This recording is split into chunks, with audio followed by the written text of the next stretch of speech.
Okay, welcome to 10. This is Tech Entrepreneurs Nebraska. I'm Shauna Dorsey with the Nebraska Tech Collaborative, powered by the Exarban Foundation, here with my co-host, Brian Poppy. I do a bunch of stuff at Mutual of Omaha. It's fine. It doesn't really matter. We are here to talk about 10. It's a 10-minute podcast, so it fits nicely into your day. No breaks, so we get exactly 10 minutes, and at the end of the 10 minutes, it's over. Joined today by Derek Homann. Derek, how are you? I'm good. How are you guys? Doing good. Yeah, doing great. Awesome. Thanks for agreeing to join us on this Of fun course. journey. Yeah. So, workshop, you're over at Millwork Commons, right? We're not. We're at the chamber, although it may be changing soon. Okay. Neat. Heard it here first. Potential new headquarters. Not even an actual new headquarters, just a potential. Just rumors of Rumors. Yeah, rumors of a headquarters. Got it. Okay. So, before we get into workshop, can you take us all the way back to how you got into tech, into the startup space? Like, let's hear your journey, please. Yeah. So I was born and raised in Omaha, and I went to UNO for college. And then shortly after that, I started as a tech recruiter and did that for a little bit. And then early on, when LinkedIn opened their office here in 2000, I think they opened in 2007. I joined there in 2008. So it's pretty early on in the kind of lifespan of LinkedIn. And I was there from 2008 to 2016. So we went from sub 300 employees to 9,000 when I was there. Wow. And then, it was really fun time. And then, and I left and joined a startup here in Omaha called Flywheel that a lot of people are aware of. And then ran customer support there for a year and a half or so. And then myself and my partner, Ben, ended up leaving, starting our own tech company called Median here. We ran that for about 3.5 years and then had a nice little exit at the end, and then, got the band back together and started Workshop. But yeah, kind of like, I didn't know what I wanted to do out of college. And, it was like tech recruiting seemed interesting. And then I was like, the recruiting part seems less interesting. The tech part seems more interesting. So I kind of just gravitated towards that. Yeah. So started tech adjacent and then just went all in. Yeah, totally. Mm-hmm. Yeah. Tell us about Median. One of the things we like to do, I guess, is like brag about companies, entrepreneurs here, because Nebraskans are not great about bragging about themselves. So let's start there, and then I'll like promote you. Yeah. Okay. So Median was we're like a lightweight screen sharing software. It's the technology is called co-browsing, allows people two or more people to view and interact with the same web page at the same time. So we started that primarily. We're selling to like customer support teams and things like that. Then we ended up kind of white labeling that product and selling it to some really cool technology companies that you would have heard of, and did that kind of behind the scenes. And then eventually we got some interest for acquiring the company from a number of companies. And so we did this kind of weird structure where we sold some of the intellectual property to a company that's currently publicly traded, and which I have a no press clause, so I can't talk exactly about it, but some of you would have heard of. And then I did another kind of acquisition of some of the other IP with another pretty cool company as well. And then we actually had this weird thing where we kind of sold the company 3 times because we had a customer base that also had been using the product, and that acquisition went through in 2020. So our lawyers were like, "You guys are the first people I've ever seen to sell your company 3 times. That's good job there." So I was like, Right. it wasn't by plan, but it worked out pretty well. That's pretty cool. The customer base piece. So they had subscriptions that you were able to sell. Yeah. That's Yeah. amazing. Good deal. So some people were really interested in the technology, and some people were interested in the customer base we had. Boy, that's wild. I wish we could press you some more on like the customers. We can as soon as that stops recording. I forgot we're actual press now. Yeah, This is you're right. fun. Yeah, you are part of the press clause. Might be the first time, actually. Look, This is fun. you're on Spotify now. You got it all happening here. Okay, so workshop.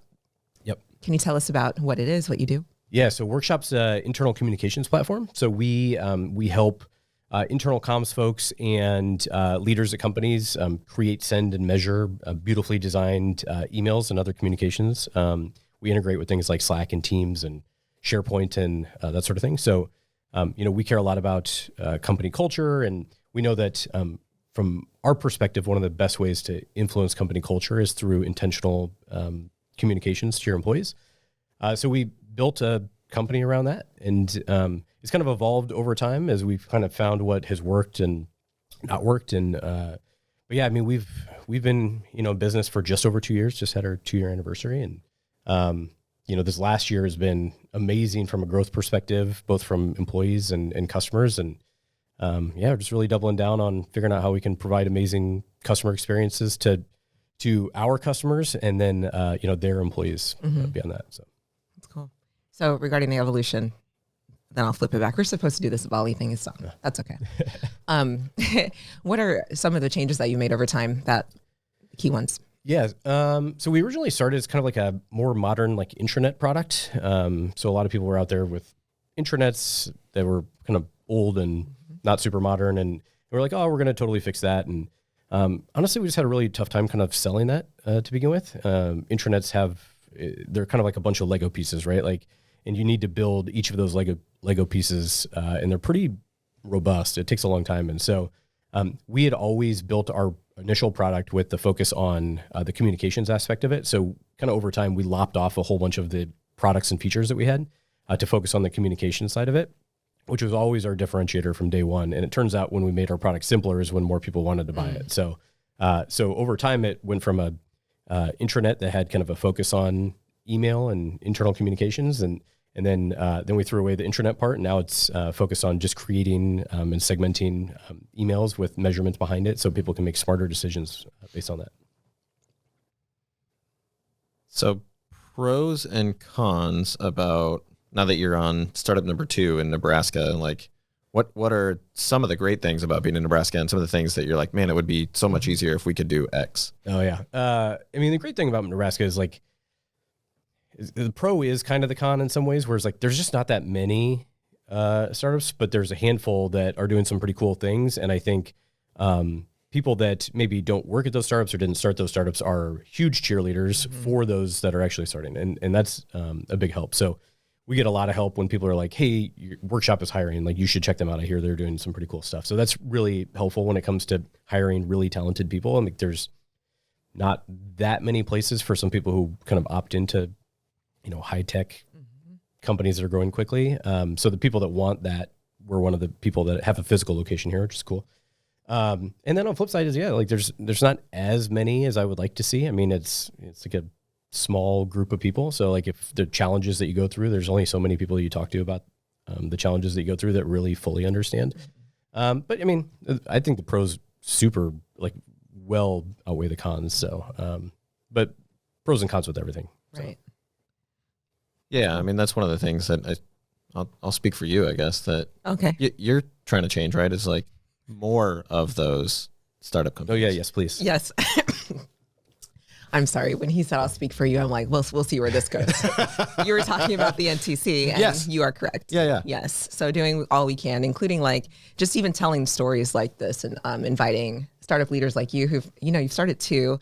You kind of got back together with a similar team, which is cool too. So you're like, I trust and know these people will get stuff done. That's amazing to have that here. So getting the band back together exactly helps speed things up. Let's put it that way. For sure. Yeah. How many employees do you have now? We have 27 as of today. We just put out a couple more job offers. So at the end of the month, we'll have 30. Nice. Congrats. Yeah, thank you.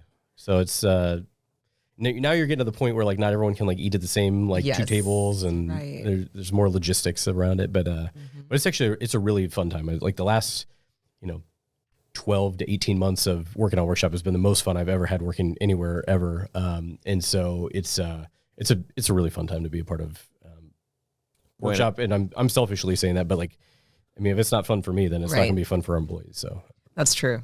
And you're building the culture. Well, you were part of building it as the first employee. So I have one question. We have very little time, but very curious about this. So you went from tech adjacent to into tech. Yep. And so what's your primary responsibilities in your job? Yeah, so I'm the COO. So I do everything from running payroll to signing a lease on a new place to I help out with our sales team quite a bit as well. So I think there's all this kind of stuff that doesn't fit into a bucket. That other duties is assigned thing that's part of a job description. That's just 100% of my job right now. Things like that. We have compliance and all that other stuff we need to focus on as well. So I'm mostly I'm the other duties as assigned guy. Gotcha.